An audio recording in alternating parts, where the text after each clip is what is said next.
ಇನ್ನು Appu cinema release ಆಗಿರೋದ್ರ ಬಗ್ಗೆ ನಿಮಗೆ ಗೊತ್ತೇ ಇದೆ. ಅಪ್ಪು ಸಿನಿಮಾವನ್ನ ನೋಡೋದಕ್ಕೆ ನಟಿ ರಮ್ಯಾ ಬಂದಿದ್ದಾರೆ. ಬೆಂಗಳೂರಿನ ವೀರೇಶ್ ಚಿತ್ರಮಂದಿರದಲ್ಲಿ ಚಿತ್ರ ವೀಕ್ಷಣೆಯನ್ನ ಮಾಡಿದ್ದಾರೆ. ಜೊತೆಗೆ ನಟಿ ರಮ್ಯಾಗೆ ಶರ್ಮಿಳಾ ಮಾಂಡ್ರೆ ಕೂಡ ಸಾಥನ್ನ ಕೊಟ್ಟಿದ್ದಾರೆ. ನಿಮಗೆ ಗೊತ್ತಿರೋ ಹಾಗೆ ಅಪ್ಪು ಹಾಗೆ ರಮ್ಯಾ ಅವರ ಜೋಡಿ ಕೂಡ ಸೂಪರ್ ಹಿಟ್ ಆಗಿರುವಂಥದ್ದು ಅವರ ಮೊದಲ ಸಿನಿಮಾನೇ. ಅಪ್ಪು ಸಿನಿಮಾ ರಕ್ಷಿತಾ ಹಾಗೆ ಪುನೀತ್ ರಾಜ್ಕುಮಾರ್ ಜೋಡಿಯಾದಂತಹ ಸಿನಿಮಾ. ಇವತ್ತು ಆ ಸಿನಿಮಾವನ್ನ ವೀಕ್ಷಣೆ ಮಾಡೋದಕ್ಕೆ ನಟಿ ರಮ್ಯಾ ಕೂಡ ಬಂದಿದ್ದಾರೆ. ಅವರ ಜೊತೆಗೆ ಶರ್ಮಿಳಾ ಮಾಂಡ್ರೆ ಕೂಡ ಸಾಥನ್ನ ಕೊಡ್ತಾ ಇದ್ದಾರೆ.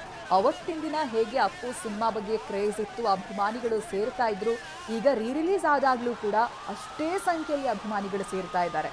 ಹಾಗೆ ಅವರುಗಳು ಹೇಳೋ ಪ್ರಕಾರ ಅಪ್ಪು ಹೊಸ ಸಿನಿಮಾಗಳು ಬರಲ್ಲ, ನಾವು ಪ್ರತಿ ಸಿನಿಮಾಗಳು ರಿಲೀಸ್ ಆದಾಗ್ಲೂ ಕೂಡ ಹಬ್ಬ ಮಾಡ್ತೀವಿ, ಪ್ರತಿ ವರ್ಷವೂ ಕೂಡ ಅವರ ಸಿನಿಮಾಗಳು ಈ ರೀತಿಯಾಗಿ ರಿಲೀಸ್ ಆಗ್ತಾನೇ ಇರಬೇಕು, ಅಪ್ಪು ನಮ್ಮ ಜೊತೆಗೆ ಜೀವಿಸ್ತಾ ಇರಬೇಕು ಅನ್ನೋದಾಗಿ ಅಭಿಮಾನಿಗಳು ತಮ್ಮ ಆಸೆಯನ್ನು ವ್ಯಕ್ತಪಡಿಸಿದ್ರು ಸಿನಿಮಾ ನೋಡುವಾಗ. ಜೊತೆಗೆ ಅಷ್ಟೇ ಸಂಭ್ರಮಿಸಿದ್ರು ಕೂಡ.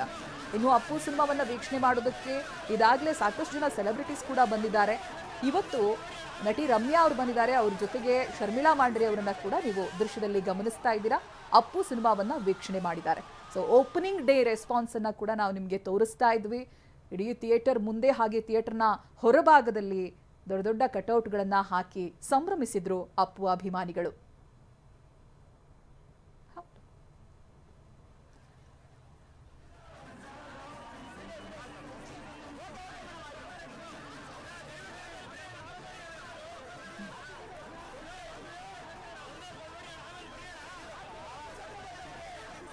ದೃಶ್ಯದಲ್ಲಿ ಗಮನಿಸ್ತಾ ಇದ್ದೀರಲ್ಲ, ಇದು ಓಪನಿಂಗ್ ಡೇ ರೆಸ್ಪಾನ್ಸ್ ಅಭಿಮಾನಿಗಳದು. ಅದರ ಜೊತೆಗೆ ಇವತ್ತು ರಮ್ಯಾ ಹಾಗೆ ಶರ್ಮಿಳಾ ಮಾಂಡ್ರೆ ಬಂದು ಥಿಯೇಟರ್ನಲ್ಲಿ ಕುಳಿತು ಸಿನಿಮಾವನ್ನ ವೀಕ್ಷಣೆ ಮಾಡಿದ್ದಾರೆ.